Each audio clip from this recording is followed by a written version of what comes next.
안녕하십니까. 서초동 사랑꾼 최한결의 변호사입니다. 명재법률팀장입니다. 네, 이번 사건도 피고 사건이었는데요. 그 성공 사례 하나 설명해 드리도록 하겠습니다. 네. 5천만 원을 청구합니다라는 제목을 한번 뽑아봤는데요.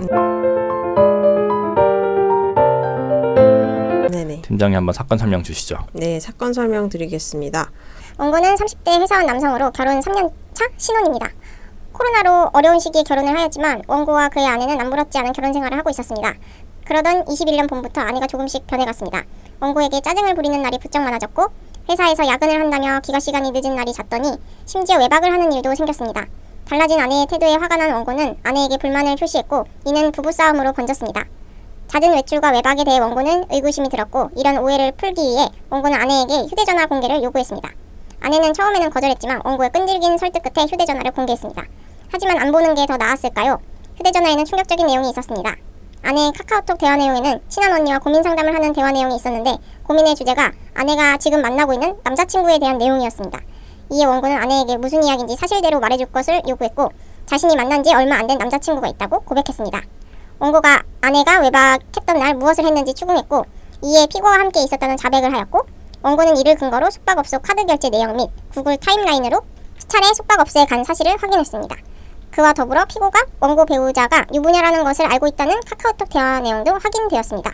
이에 원고는 아내의 자백 및 카카오톡 캡처 내용을 바탕으로 피고를 상대로 5천만 원의 위자료를 청구하였고 피고인 우리 의뢰인은 저희에게 방어해 줄 것을 의뢰하였습니다.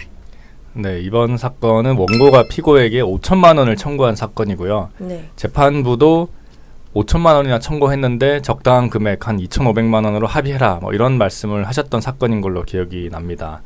저희가 봤을 때 증거만 보았을 때는 정말 빼박 증거가 굉장히 많았습니다. 같이 모텔에 들어가는 사진도 있었고 거기 CCTV 사진도 다 있었고 네. 휴대전화에서 피고랑 나눴던 대화에 보면은 성관계를 암시하는 그런 내용들 그리고 성관계 내용들도 굉장히 많았습니다. 네. 그리고 피고가 우리가 이제 부정행위 사실을 원고에 다 인정을 했고요. 그리고 당연히 유부녀인지도 알고 있었죠. 네. 왜냐하면은 뭐 아기 얘기도 하고 막 그렇습니다. 네. 그런데 이제 어떤 걸 우리가 주장했냐면은 이게 여러 가지 그 삶도 있지 않습니까? 여러 가지 사람들이 다 있는데 원고 배우자가 이게 평범한 회사원이나 주부가 아니라 노래방 도우미였었어요. 그때 어떤 직업을 폄하하거나 이런 건 아니지만 네. 우리 피고 입장에서는 이렇게 노래방 도우미로서 만나다 보니까 조금 쉽게 다가갔다.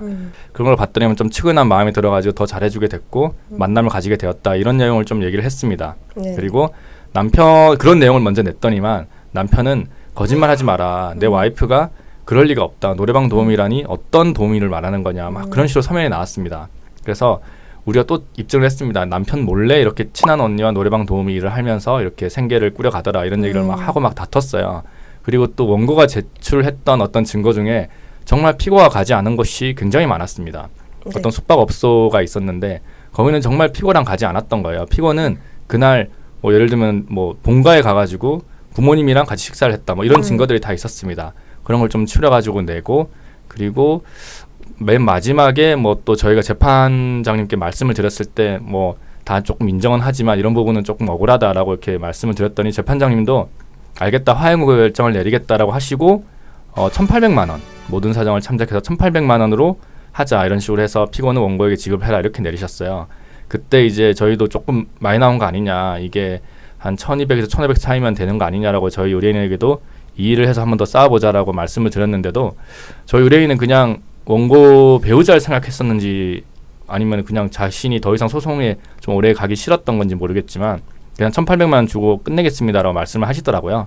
그리고 이런 하해무배 결정 같은 경우는 조정과는 조금 다르게 구상권도 충분히 할 수 있는 거잖아요.